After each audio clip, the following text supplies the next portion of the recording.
filming 20 minutes. There you go. Just pointing that at me right now. I'm going to talk. Can you see me all right in this? Yes. Hello Darren, this is for your benefit. I thought I'd film the cars that I've got. Right.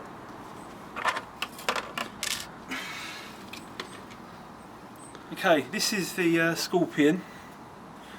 What can I say about this? Let's zoom in a little bit, shall we? Is that in focus, this? Think so. Right, so we've got all aluminium parts. It's got this very cool rail ladder chassis, I think it's called. Two very thick hardened aluminium rails, which are the main. They are the main struts. Actually, they're the only struts holding it in the middle bit. This is just a tub here. So we've got a very archaic, unusual style of suspension. And the bit I told you was an absolute bastard to get in was this bar here. It's held down by these two blocks, and it's ribbed on the inside, on the outside of the bar, so these blocks grip it. But it was a bastard getting the bar inside the little gap in the blocks there. The gap is basically, it feels like it's too small for the bar, so you literally have to fucking force it on as hard as you can. And as you're doing up the screws on the other side, these are what pull the blocks in, the bloody bar moves, and you've got to get it at exactly the right angle according to the instructions. And there's a little line on the bar there and a little corresponding line on the block, and they've got to match up. But as you tighten it up, the bloody bar, because of the serrations on the outside of the bar and how they interact with the block as they're being forced into it, makes the bar turn around every time. So you have to like put the bar in the wrong place so that when you tighten the blocks up, it pushes it around into the right place. But then you have to do that on both of them. You do one up and it's alright, you do the other one up a little bit and then it moves the bar, then you do the other one up a bit more and it moves the bar the other way or another.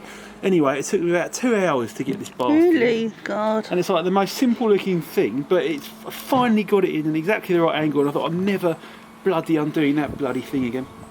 Anyway, maybe I was doing something wrong, maybe there's a better way to do it, but I was doing it the best way I could. What have we got here?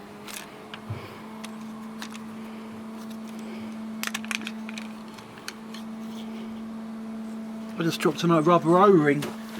Oh Christ, can't believe I actually saw that. Anyway, this is the transmission, all metal, very nice all metal gearbox there. 31 pin spur gear, 27 turn modifiable motor, just a bog standard 27T 540, but you can unscrew it and clean the brushes and everything, and clean out the inside if you want. Built pre-made slipper clutch for this kind of weird arrangement here. You haven't got a big spur gear, you've got like I guess the older cars didn't really go for the old big spur gears, they kind of went for these more complicated type of thing. But it works, does the job. Get rid of that, put that on later.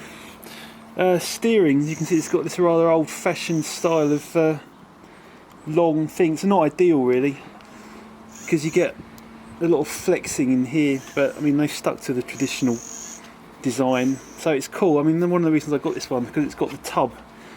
It's a well outdated way of doing things these days. The slightly newer version of this name beginning with M, the red one, I sent you the link. Tomahawk, sorry, T, the Tomahawk. Pretty much the same chassis as this, but it's got a 2-layer, more up-to-date middle bit. It hasn't got a tub. It's got a more modern. Still got the same ladder, but it's got another FRP deck or something instead of having a tub. And that's got the steering servo at the front, which is a lot better because you don't have this long steering rod here. I mean, one of the things that indicates how much it bends is when you turn the wheels to move this, you can feel it doesn't really want to go. And it's probably not really a good idea to do that. So when you're playing around with it, going like this, I'll just go like that with my hands. You can't really do it because it doesn't really move the servo very well. But I'm sure it's because you get the flexing in this. But anyway, that's about it really. Lovely training arm, old school training arm suspension on the back.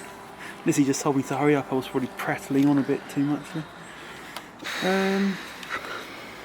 20 quid speed controller, does the job. Really small, set up in about 5 seconds. Really cheap radio gear. This was 30 quid. I rang them up and said it is 2.4 gigahertz though, and multi-frequencies. They don't need crystals are well and truly thing in the past these days, which is amazing. The battery gauge doesn't even work when you turn it on. I rang them up and said, what's going on with that? And they go, oh yeah, it's not real battery gauge. It doesn't even work. So I unscrewed it, and it's true. Even though it looks like it's got LEDs there, they don't do anything. But you know, as long as I found out it wasn't actually broken, so fair enough. They said that this light starts flashing when the batteries are flat, so I'll just have to look out for that. Is that it now? Last thing I wanted to show you was this on this lovely car. Was come down here. This getting the body on is a fucking skill in itself. So what you've got to do, you've got to put those over the back of that, and you've got to put that under there. You've got to put the aerial in that hole. 2.4 gig aerial, tiny little aerial, which is nice. Makes the car look better because it doesn't look like this stupid aerial sticking up.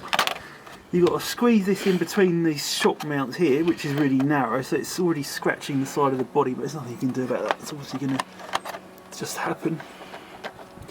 That's not the end of it. You've got to clip these two bits on there. You've got to push a little plastic clip there. And you've got to clip that on there. That on there, like that. And then you finally got the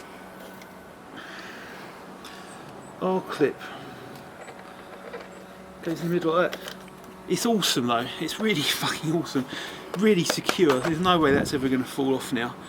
You've got this lovely roll cage arrangement, supported mainly by this metal bit that's actually attached to the metal chassis. Rock hard. Lovely aluminium plate on the top here. These bars are plastic, but they've got a little bit of flexibility. What the fuck was that? Something fell out. Oh, it was It's there. No, it was this. It was this. Stupid me. I shouldn't really have this. There's a bearing out of the middle of there. I'll put this back on. It's my fault for leaving this off. So is that it now? Still getting used. No, not yet. Almost. Still getting used to this car. What you should and shouldn't do, especially in regards of holding Hello, it up. Darren. How are you? Hope you're all right. From Liz. Hope your dog's all right. Saw a photo of you having a nice vacation in a caravan. It's not a caravan, it's an Airstream. Oh, is it? Right. So there's the finished article. Hooray! I think it's lovely, to be honest. I just sit there looking at it, kind of inspecting it for an hour or so, just sitting there with the TV on, not taking any notes of the TV. That's about it, really. Oh, good. I've got to get some good tyres. I'm not going to use these on hard ground because they'll wear down in no time. They're too soft. They're not really going to be much use for anything. The tyres that come with it. I want to get some hard ground tyres and some carpet tyres for racing or whatever, but I'll find What out. are they for then? Well, they're soft and they're blocks. They're probably okay for sand and like loose dirt and stuff, but I'm not really going to be racing on that anyway. I don't even know anywhere where I could race it like that. So, you know, it's always the way. The tyres that come with the cars are never the ones you're going to end up using. Oh, I was going to show you one other thing. Talking to you about the battery compartment. It's a bit of a pain, but you know, I'll get used to it. It's designed for these big lipo blocks. So it's way too big for a stick pack. It rattles around in there like mad, which isn't going to do the car or the balance of the car or the battery any good at all. So at the moment I've just decided to kind of wedge it in with some bits of foam. You never know, might get lipo batteries for it one day, in which case. So I've got that bit of foam there, holds it in quite nicely. Cut a groove in there so it doesn't... See, one thing I was worried about was the battery wires getting knackered because they're being forced against the inside of the tub there. And you're moving backwards and forwards, so I'm shoving that in there. Should do the trick. And that fits on very snugly like that. With a R-clip. Not easy doing this when you're standing up. As the actress said to the bishop. Ha ha. There you go, lovely looking Brilliant, thing. now what? Weighs about a kg. I think it's probably slightly more than a kg, 1.1. Probably way more than a modern two-wheel Here's my drive. dog. Cassie, say hello. Hello, Barbers. Hello. Hello. And sign off.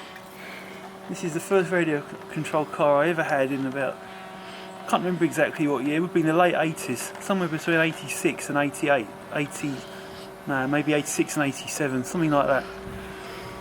And it's in great condition. Is that an old one then? Original remote control, yeah, it's not. Oh, I thought it was brand new. Came out in 85 originally. Oh. Original remote control, non-bent aerial.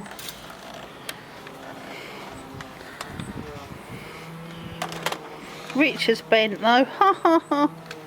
On-off switch, charging jack for old, obviously. Don't suppose you can buy the adapter anymore for that. But it's got really cool modern limbs in there. Fast and slow gears. Oh, Rich, you said 5 minutes. S is the crawler. Have it on crawler speed.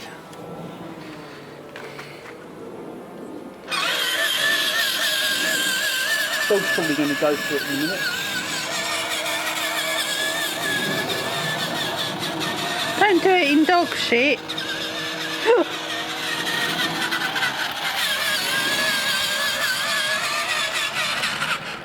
There you go.